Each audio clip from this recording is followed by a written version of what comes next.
So, one spooky, horny anime. I'm sorry, sir, but I'm afraid you must be more specific. Are you looking for an ancient snake goddess with massive gazongas? Or are you in more of a f***ing ghosts back into the afterlife sort of mood? You'll think on it and call back? Very good, sir. Talk to you soon. Sorry to keep you waiting. We just rolled out our new delivery service, and we're getting a lot of... Who's that?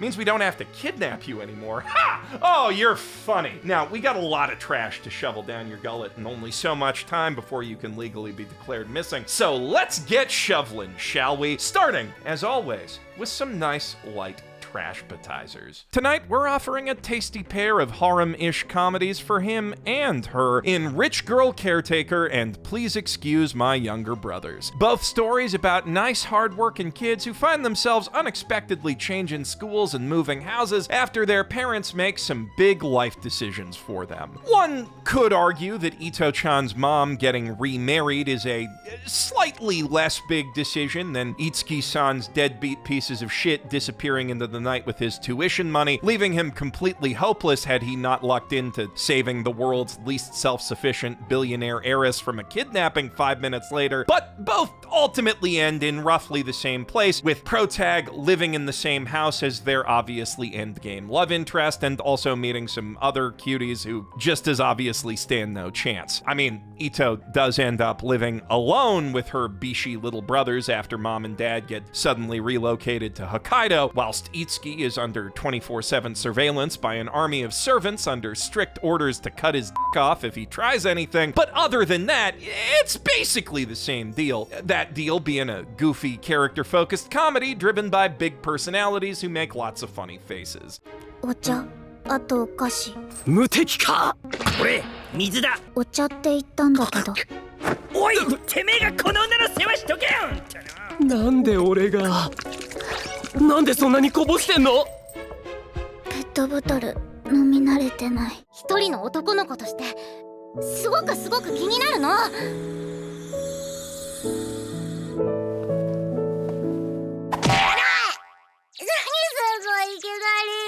気持ち悪いこと言うからだ、ボケ! I'm giving them both 3 warm, fluffy baskets of garlic bread. As trashy rom-com concepts go, though, monogamy plus type sorta harems got nothing on a good old-fashioned problematic age gap, and it's hard to think of a gap more problematic than that between an incredibly annoying high school girl and her centuries-old undead arch-nemesis from a past isekai life who really just wants to be left alone to play video games and watch anime, but she tells him if he doesn't become a productive member of society, she's gonna murder his ass, so I guess he's gonna be a high school teacher now. At her high school, ah, darn it, they went and made it weird.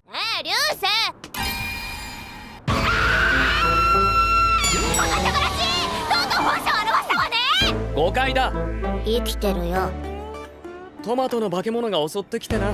トマトの化け物って？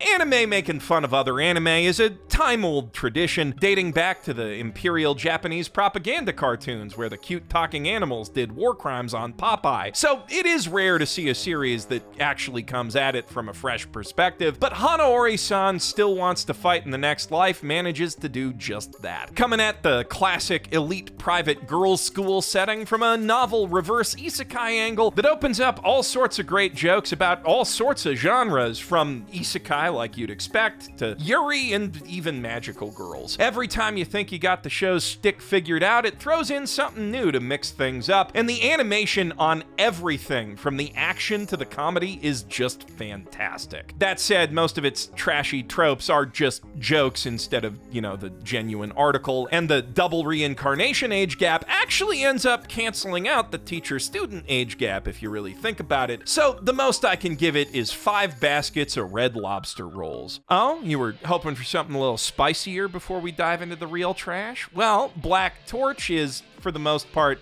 kind of a generic supernatural shonen action dealie, albeit a pretty good one. Up front, really nothing to write home about, but if you look at it from a different angle, say low down and from the back, you might notice some very interesting details in its character and costume designs that distinguish it as a work for true men of culture, enough to give it 4 baskets of jalapeno bread. If big shonen energy and booty shorts are what you're looking for, look no further than Tomb Raider King for your second serving tonight, which isn't the first thing that we're throwing in our patented Narouslop Trough, but only on the technicality that it's based on a webtoon rather than a web novel. A webtoon that has quite a bit in common both art style and writing-wise with that one other webtoon about a guy who spends his whole life at the bottom of the Korean magic pocket dimension raiding food chain until a horribly deadly dungeon crawling disaster results in him becoming the only dungeon crawler on Earth who can see stat screens and gain EXP. A solo leveler, if you will. If only I could remember what that other webtoon is called, but alas, everything I used to know about it has been pushed out of my brain by Tomb Raider King, because the one big difference between them is that Tomb Raider King has an actual personality. 그건 그렇고 이 자식 유물을 가지고 있군. 유물의 기운을 숨기지도 않고 다니다니 역시 멍청해. 뭔지 몰라도 탐나는데?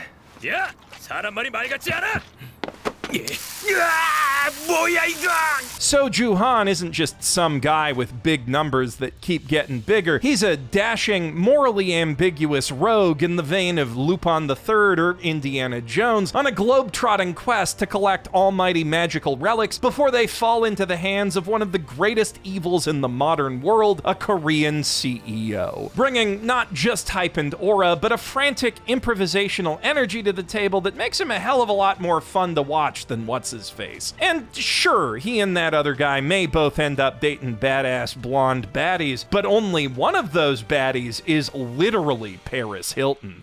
アイリーン・ホルトン大財閥ホルトン家の末娘 And only one of them has the drive and natural charm required to fly to Japan and rizz up a teenager in order to separate her from her bodyguards using horny sentient bondage ropes and ultimately rob her because that's the only way that he can stop her from being assassinated in the future. By the way, I forgot to mention earlier, but he's also a time traveler. Is it a good anime? It's fun.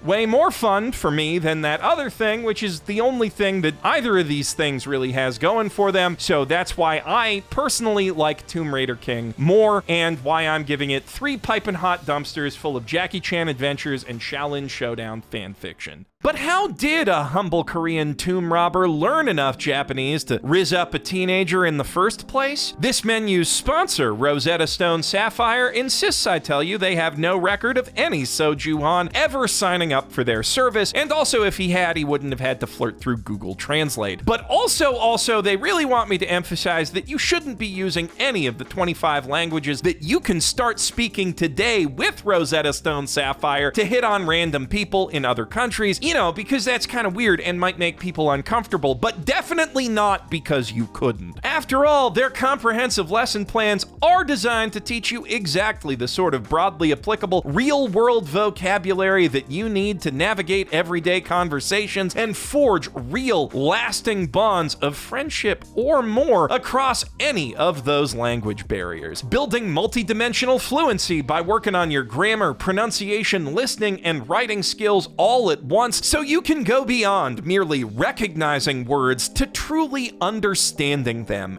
and the people who say them. And all the while, their true accent voice recognition tech and practice chat missions will help ensure that those people understand you back. It's a powerful tool that in a very real sense can expand your entire world. And it's also a pretty affordable tool if you click the link in the doobly-doo to get 25% off a yearly Rosetta Stone Sapphire membership, starting at $15 with access to all 25 languages.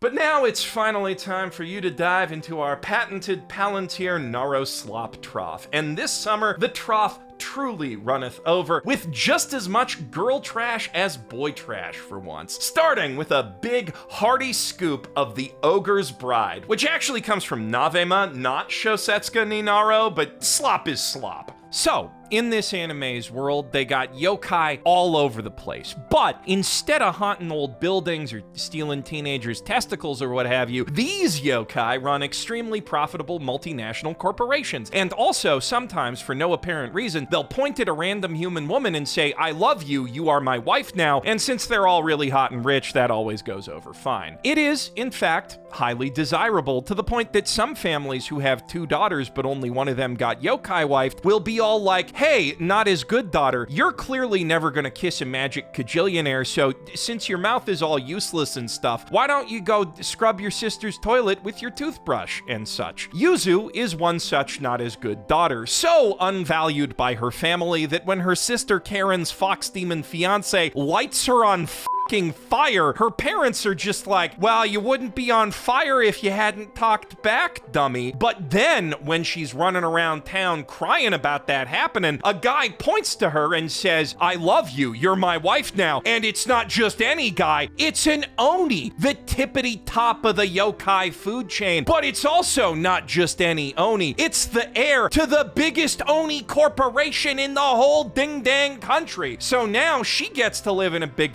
off mansion while her nice grandparents get a whole mess of money, and her parents get absolutely nothing except a valuable lesson that you should never be mean to your daughter for failing to land a hot, rich BF, because you never know when she'll suddenly land the hottest, richest BF, and for absolutely no other reason. Okay, I guess you could argue that the Fox BF is hotter in this one scene.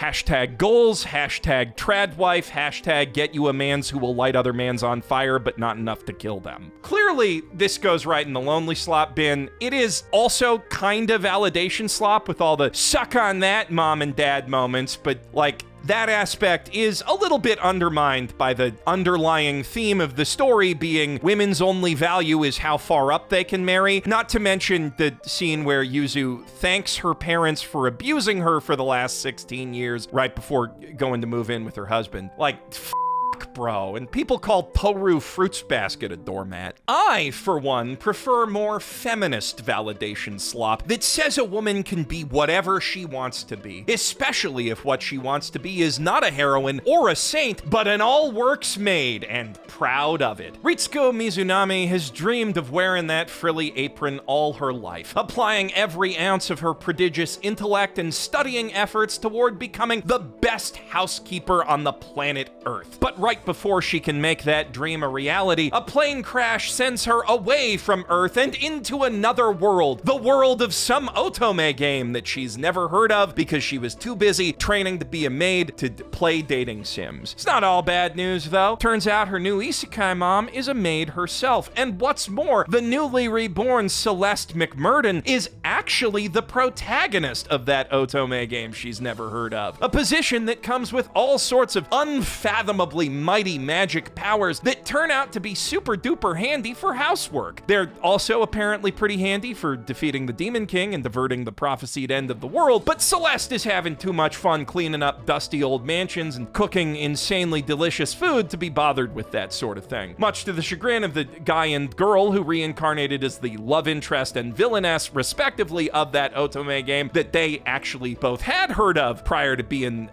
all dead and stuff, who would very much like to not be all dead and stuff again at the hands of a bunch of demons in a year or so. But hey, maybe she'll get to it when she's done mucking out the bathroom. Lucky for our next isekai heroine, there's another OP Maiden of Destiny in her world who can pick up the slack of saving it, while the Forsaken Saintess is busy on her foodie road trip. Free from any obligations after the king cuts her loose because he can't think of any military applications for her magic camper van that can turn invisible, is bigger on the inside, and also the fridge contains infinite food.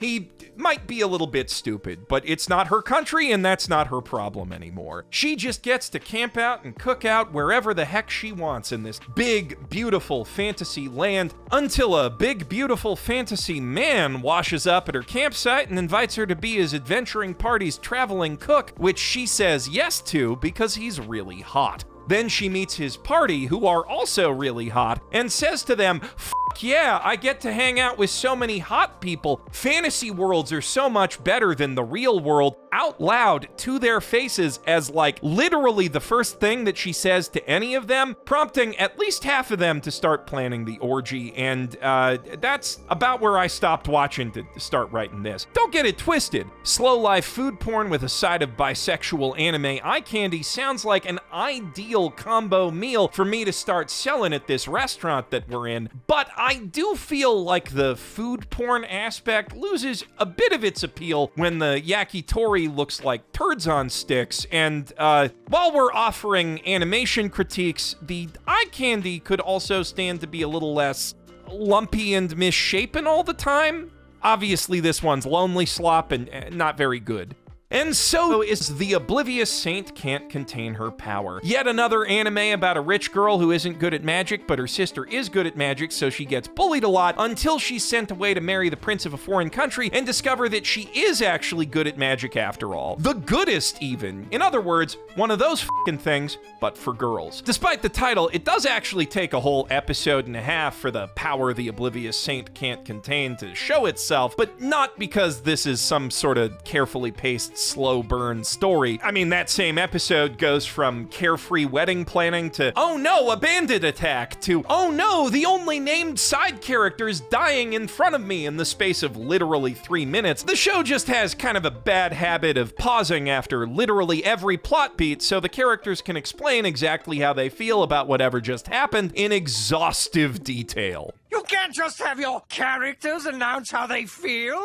That makes me feel angry! Now, that is quite a lot of girl trash all in a row, but for any of our male patrons who are feeling left out, worry not. We got plenty of terrible writing to go around. From overshadowed to overpowered, second reincarnation of a talentless sage is one of the least accurate title paragraphs I've seen on an isekai, but in fairness, from fourth most overpowered guy alive to most overpowered guy alive, second reincarnation of a sage whose blatantly self-evident talents couldn't be quantified by one standardized test is slightly more of a mouthful than you see on most light novel covers, so I understand why they fudged it a bit. And hey, let's be real, if you're watching this one at all, it's not because the title sucked you in, it's because you saw a clip of some gratuitous silver-haired elf ass on twitter.com and thought, just what I needed to hold out until ReZero's back. And you know what? It's even got some stuff going for it that ReZero doesn't. Like the elf is wearing a battle robe with a hip window instead of skin-tight spandex, and for some reason she casts spells like this. それなら想定内だ、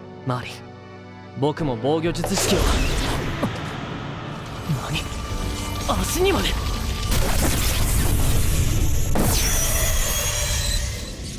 避けるので精一杯だった。 Plus, there's a whole second elf ass following the Kirito around with a magic slave crest on it for the freaks who thought Raftalia's placement was too subtle. And hey, if you do like ass, this anime's got even more of it for you with its entire story, in which magic standards have declined by at least 4 whole spell levels in the time since Protag died, even though at least one person from back then is still alive and actually runs a magic school where people should be learning those higher level spells from her. And you know this Kirito's making a beeline for that magic school with his sex slave as soon as he's done murdering his evil dad, even though he already knows all the magic they could ever teach him and then some, because what the f else is a reincarnated wizard in an anime gonna do? Something creative and original? Pure validation slop. Now, at first glance, you might think I became a legend after my 10-year long last stand belongs in that bin too, but actually this one merely uses the aesthetics of competence porn to adorn its lonely slop story of a guy who spent the best years of his life saving the world from demons and gets a second chance to bang his best friend's daughter thanks to the miraculous de-aging properties of an obscure interaction between the Drain Touch spell and the Demon King, which said friend seems to be totally fine with, and in fact, if he wasn't married already, you kind of get the vibe that he'd be banging Protag himself, because that's just the kind of bromance they got going, and it is lovely to see. Though that said, Protag might also end up banging a vampire-hunting werewolf girl, or maybe even this femboy fiend who happens to be the high priest of an almighty holy rooster. He's got options, is the point, and time, at long last, to really think them through. Not to say there's nothing else pressing on his mind. The Demon King he spent 10 years fighting was, it seems, just the vanguard of some unfathomably ancient and mighty outer gods whose vampiric servants still scheme to bring them into this world even now. But I mean, bro, canonically killed tens of thousands of demons literally in his sleep, so the world's probably gonna be fine. And that is exactly what makes this anime so appealing. It's lighthearted, low stakes, and confident enough in its character writing that it doesn't feel the need to subject its hero to a bunch of inexplicable bullying, slander, and other contrived hardships just to trick us into sympathizing him. We just get to watch a cool, fun guy with cool, fun friends go on some cool, fun adventures in a cool, fun world that's already mostly saved. A very nice contrast to your typical generic lit RPG type thing. On that note, far and away the most generic lit RPG type thing this season has gotta be Villager Level 999, a show so forgettable that until I picked it back up for this roast, I forgot that episode 1 ends with a 12-year-old girl asking the hero to marry her. お願いです。僕と結婚してほしい。 To be fair, he does say no and clarify that he's not into children at the start of episode 2, but I don't know, man. If you write a situation where your protag has to say those specific words out loud, I feel like some serious mistakes have already been made. Though not quite as serious as the decision to rip off One Punch Man, but then instead of having the protag prove everyone who underestimates him wrong by explode punching 50-story T-Rexes, he just shows them his stat screen, and they're like, damn, dude, that's a big-ass number. I've never seen a number that big. I didn't even know numbers could get that big. You must be super strong. Does that make the show as a whole number slop? I guess. The idea that the shittiest class in the world has an EXP boost feature no one ever finds out about because they're too busy running away from monsters that they suck at fighting is kinda interesting in theory, and the show certainly doesn't have any satisfying character relationships or entertaining moments of competence porn going for it. At the end of the day, though, the numbers are nearly as sauceless as that other stuff, and as we all know, slop needs to be at least 50% sauce or else it's sludge, so I think we just gotta keep this one out of the trough altogether. Speaking of child brides, though, The Frontier Lord Begins with Zero Subjects is actually a lot better than that segue might lead you to believe. I mean, sure, Protag is a super OP monster murdering machine who has a 15-year-old indigenous girl from the tribe he's been sent to colonize throwing herself at him by the end of episode 1, but it's not like he actually asked for any of that, and after marrying the teenager for entirely political, canonically platonic reasons, most of what he actually does with his power and status is like taking in orphans and refugees, working to dismantle racism and slavery, and being really nice to his pet sheep. What impressed me the most, though, is the depth and subtlety of the fantasy politics happening off screen, which is kind of where they have to happen since the show's set in the middle of nowhere, and basically its only plot delivery method is some guy showed up to tell us what's going on right now. Fine enough structure for a novel, but a little underwhelming to see animated enough to make this otherwise well-written bit of validating lonely slop fall short of its potential as an implied Naro gem. Though that's not to say this season's without its gems. The Cat and the Dragon is a wholesome, cuddly little fantasy romp that feels like a fairy tale come to life, and though I am an inept villainess, puts a fun body-swapping spin on an addictive tale of inner palace intrigue that is easily the single most underrated thing in the entire Summer Wants to Watch video that some YouTuber who has nothing to do with me made.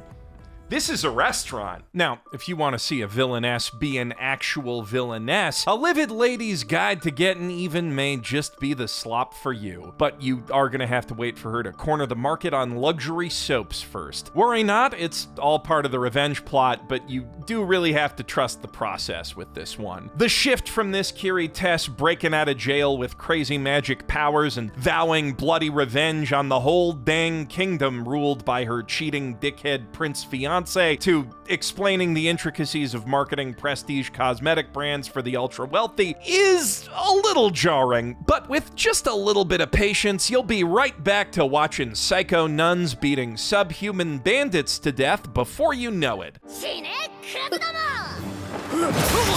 おとなしく神の罰を受けるってあら And that's just a spot of all the ultra-violence on offer in this batshit insane edge lady revenge fantasy. In a season this packed, I can only taste test so many episodes of each dish, but I have heard the phrase turning dudes into spaghetti thrown around in regards to later episodes, and lest you worry that business management side of the story has its edges sanded down, I can personally attest that episode 4 is about why proper edge ladies only source the highest quality slaves from the most ethical traders, even if it costs a little more up front. Finally, a shield hero for her. So yeah, that's a whole bin of blood and razor blades right in the validation slot bucket. And you know what? I think the economic aspects are robust enough to count it as number slop too. But where are the edge lords this season, huh? Are only woke girl bosses allowed to own slaves and turn dudes into spaghetti these days? Sadly, that does seem to be the case. The only isekai guy who even thinks about buying a person this season is the world's strongest rearguard, and it's not even for revenge or because he was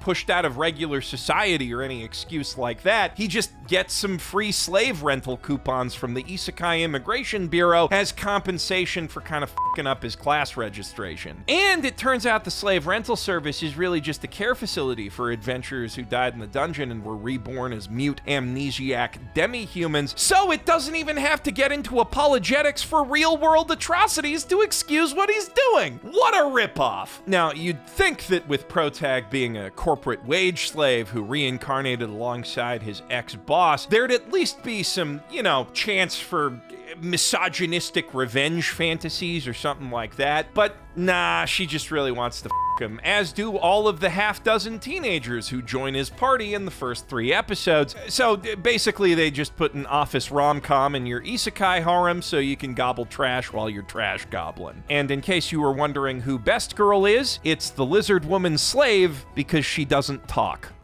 そういうのがあるなら楽しそうかなって。優秀な公園はどこへ？シャンプーの CM みたい。それは仕方ないんだけど、鳩部くんがこっちを向いて寝てると気になるっていうか。Yep. This is the lowest grade of lonely slop that's making the bin. In fairness, though, I probably shouldn't have expected all that much edginess, or anything for that matter, from a show where the artists couldn't even be bothered to finish compositing the poster. Surely we'll have better luck with the poster that has a yin-yang coded pair of twins Sonic Adventure 2 posing in front of the Which Way Western Man meme. I mean, the smirky Dark Twins adventurer alter ego looks like freaking Zero Code Geass metal-faced Xenoblade. So he's gotta be at least a little cool, right? No. But it is pretty funny watching him argue with his own magic sock puppet about how much he sucks to throw off any suspicion that he is that adventurer guy. 公爵家を味方に引き入れることはできたのか。約束はしてもらっていないな。やはり出がらし王子か。弟には遠く及ばんな。 The reason he has that sock puppet ties into a convoluted royal succession plotline that, as a fantasy politics junkie, I honestly could not give less of a shit about. It is so bad. Do not watch this anime. The only thing the alter ego thing even adds to the plot are a bunch of scenes where he wastes time pretending not to be the guy we all know he is, instead of just getting to the fights already. And the fights also, I mean, just look at this shit. It's terrible. So yeah, this sludge does not even make the bins. Even with that excluded, though, there is a whole mess of slop in here this season. So much that you're probably wondering how you're ever gonna keep a main course down. But thankfully, we did think of that with our final drop into number slop. The exiled Heavy Knight knows how to game the system.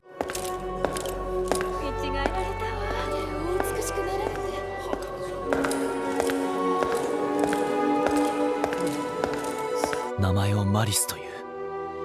幼少の頃は何度か遊んだことはあるが。 There! Stomach empty. You're welcome. Unless, of course, you're not susceptible to motion sickness, but that's what our first main course is for. And hey, even if you can keep this thing down, there's just not that much to it. The rigorous demands of Gohan's extremely unique animation style have led to a rather anemic anime, padded out by more reused footage than your average arc of One Piece, which is kind of a shame because the progression part of this progression fantasy is surprisingly satisfying, and it would be nice if it actually, progressed every week. The show's biggest sin, though, is introducing one of the hottest animated women I have ever seen in my life and doing absolutely all with her. I mean, Shield Hero had Princess Bitch Whore on that Team Rocket beat, popping in practically every other episode to stir up some shit. And yet, with over half the core already out, all Heavy Knights managed to do with Malice is let the camera lick her tummy once and have her stop to turn and sneer at Protag no less than 4 times in 2 minutes.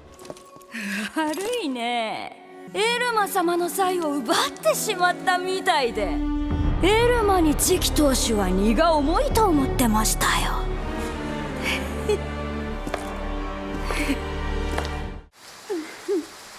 To be fair, that did still do it for me, and due to the pacing issues, it only feels like we've gone 3 episodes with no best girl, but that much less attractive lady who ruined Naofumi's life would have blasted off again at least twice in the same amount of content, and like, the clown waifu's not bad, I guess. She's pretty cute and fun even. Definitely better than that raccoon girl doormat. But when you offer me a filet mignon only to bait and switch it out with a McDonald's burger, of course I'm gonna be disappointed, even if it is an Alberta Western barbecue quarter pounder. Man, I miss that burger. Just thinking about it's making me hungry. We got a fix for that, though.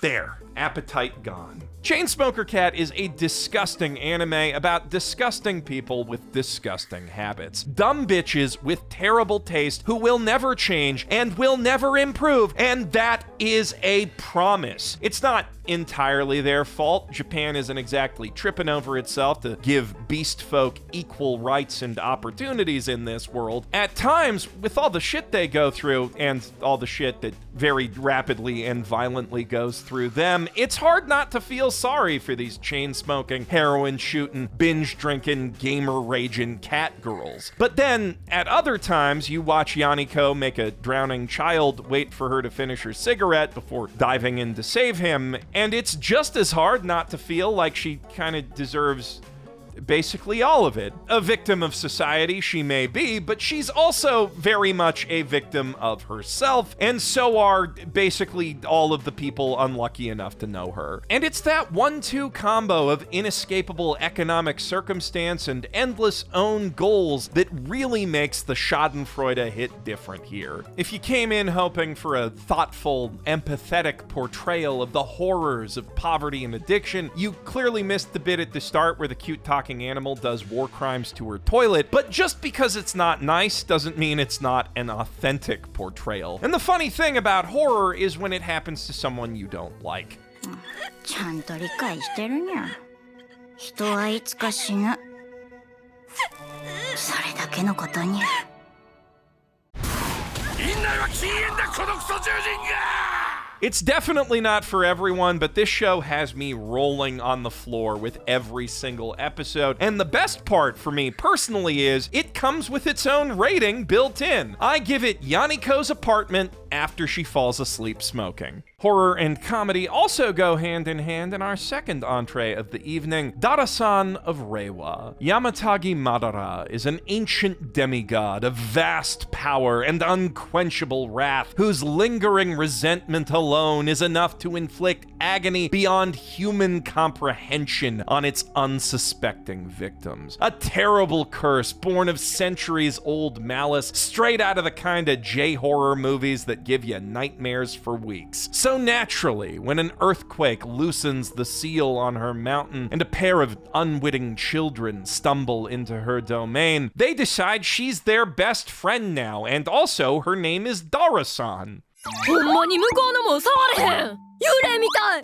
あのな、君らな、一応神隠しにあってるんじゃけど。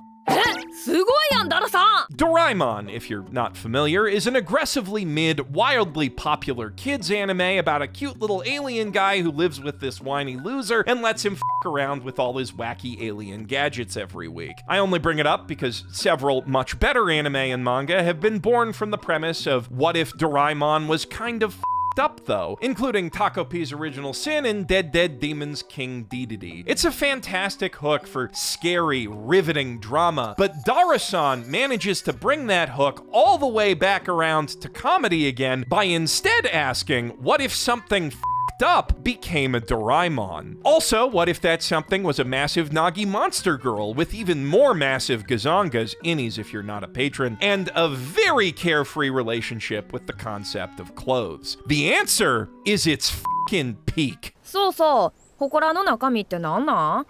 かつて人であった時のわしの残骸、文字通りわしの手を離れ、わしの手の届かぬ人に委ねられた呪物、巫女の腕じゃ。わー。怪異的には重要な情報を出したつもりなんじゃが、興味薄い。Very few anime are this good at making me both laugh my ass off and genuinely give a shit about their lore. The last one I can think of is probably Hina Matsuri, and the two sides really go hand in hand. The fact that the horror is so effective that the scary bits are genuinely scary only makes it funnier that these kids are so unbothered by all of it. That this cross-dressing little scamp only thinks of the massive man-eating snake lady that has terrorized his hometown for generations as the nice neighbor with the even nicer titties that she's not shy about him seeing. The second one of those that he has, in fact, and far and away the less scary one, actually. よもや小学生を狙うよからぬ女ではなかろうな。カオルくんが成人するのを待ってすでに4年。あと最短なら高卒で7年。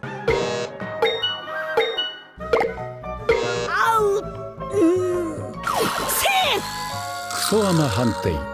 She calls herself a modern yokai, but Dara-san is still pretty old-fashioned in some ways. What really elevates this one to full-on gold dumpster status, though, is how the comedy, in turn, feeds back into the horror. Dara-san has been through some truly awful shit. As you learn more about her from episode to episode, it gets pretty hard to blame her for hating several generations of everyone in this shithole town to death. If I went through what she went through, I'd be mad as for centuries too. But centuries and even millennia do pass given enough time. Life goes on, and every day that you're alive or trapped in a cursed state of semi-deific undeath is a new chance to move on and live on. It took a while, but Dara has genuinely managed to put her pain behind her so she can face the Reiwa era with fresh snake eyes. And there's something truly beautiful in that. Low-key, this might be a masterpiece. Just don't tell the Trash FDA. Not that I really think they're gonna bust me for an anime where it's this obvious the mangaka used to do H stuff. Dear Haruhi, are there ever some nice and varied titties on display here? 5 gold dumpsters, easy. This is why I do it, folks. This is the trash I wade through all that garbage for. That, and for entirely different reasons, Kamui, he's behind you. The anime about the guy who f***s ghosts to death. Again. No, I'm not playing a clip. There's hardly any clips I can show of this anime, at least from the A side. It's not so much a full-length show as 2 short anime in a trench coat, and the gag anime half, where the ghosts all hang out in bars and chat about stuff, is perfectly advertiser safe, according to the Restaurant Association. But the other half of the anime has quite a bit of, you know, ghost f***ing, which is a little iffy on the content guidelines. But where Kamui's not iffy is in its exorcist battle anime fundamentals. Those are rock solid. Right away, we establish the strengths and weaknesses of our hero's power set, and before the end of the first episode, we're already testing its limits with interesting enemy matchups. For example, lots of ghosts have no lower half. How's a f***exorcist supposed to deal with that? In the ear, that's how. Still not showing clips, especially not that one. The sheer audacity of it all carries this show quite a ways, and the quality of the content doesn't hurt either, but it's the other main character who really gives it its legs, and also her personality does a lot for the story and comedy. Shizuka Mimizuka is your standard horror anime ghost magnet girl in many ways, above standard in 2 pretty obvious ones, who needs Kamui to keep her safe from all the spooky bullshit that's constantly happening, just as he needs her to help him find new material for his, bank of certain kinds of images. I'm not sure if I'm allowed to say it, but the gist of it is Bustin really makes him feel good. So their dynamic is that of a teenage part-timer and her pervert boss. But since he's a necrophile instead of the thing that rhymes with that, at least not with living kids, it ends up being just barely okay, and just barely okay is where some of the finest and most unhinged comedy lives. Every episode, we and Shizuka think that shit can't possibly get crazier than all the ghost f***ery we saw last week, and every episode, without fail, we are proven wrong. One week, he's got a Ouija board moaning. The next, we find out what that Rokubee's neck do. And the one after that, we're doing a Toy Story riff? It never lets up. It is always hilarious, and I'm giving it 2 gold dumpsters full of ectoplasm. That's what that is. What marking on the dumpster? Shut up. But before we let you go, of course, no meal is complete without a sweet treat at the end, and tonight's dessert is just as delectable as our main courses. Flaming Dodgeball Girl Danko is a Boruto-esque sequel to Dodge Danpei, a Cuckoo for Cocoa Puffs 90s sports manga that is to throwing balls around a gym what Beyblade is to spinning tops in a bowl. With the philosophy of this sequel basically being, let's do that again, but bigger, crazier, and with more scantily clad girls this time. Basically the platonic ideal of an anime sequel. 僕の投げた球をキャッチできたら合格です。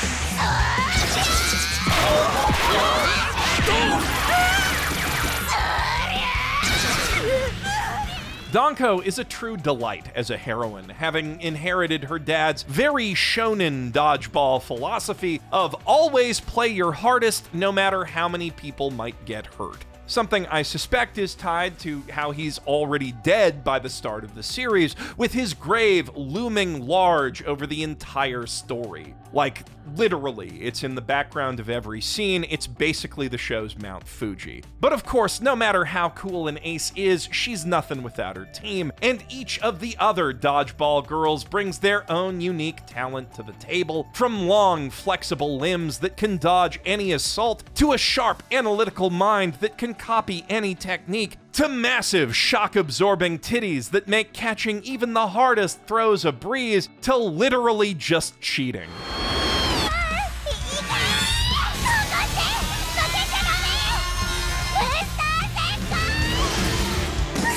Though even that can only get you so far after the other dodgeball team's dedicated cheater uses the steroids that make you fly. スパイダーエッセンスドーピング完了。 What a fucking ride this show is, man. It is the closest I've seen a kids anime come to Medabots level of insanity in decades. A crying shame there's no legal way to watch it, but that won't stop me from giving it 4 gold dumpsters full of fireworks. With that, we've reached the end of tonight. Oh, sorry, one sec. Chez Garbage, you'll take the titty snake and the ghost fucker. Excellent choice, sir. And a human gallbladder.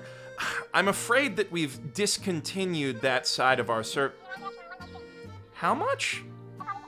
Well, I am still in contact with our supplier, so I'll see what we can do. Taro-san, mesu to chloroform omote kite kudasai. Was that? Oh, no, that's just, I'm calling your chauffeur, nothing to worry about. But hey, you know, while we're waiting, why don't we play a little game? Put a finger down if you've ever had a gallstone before. Okay, do it.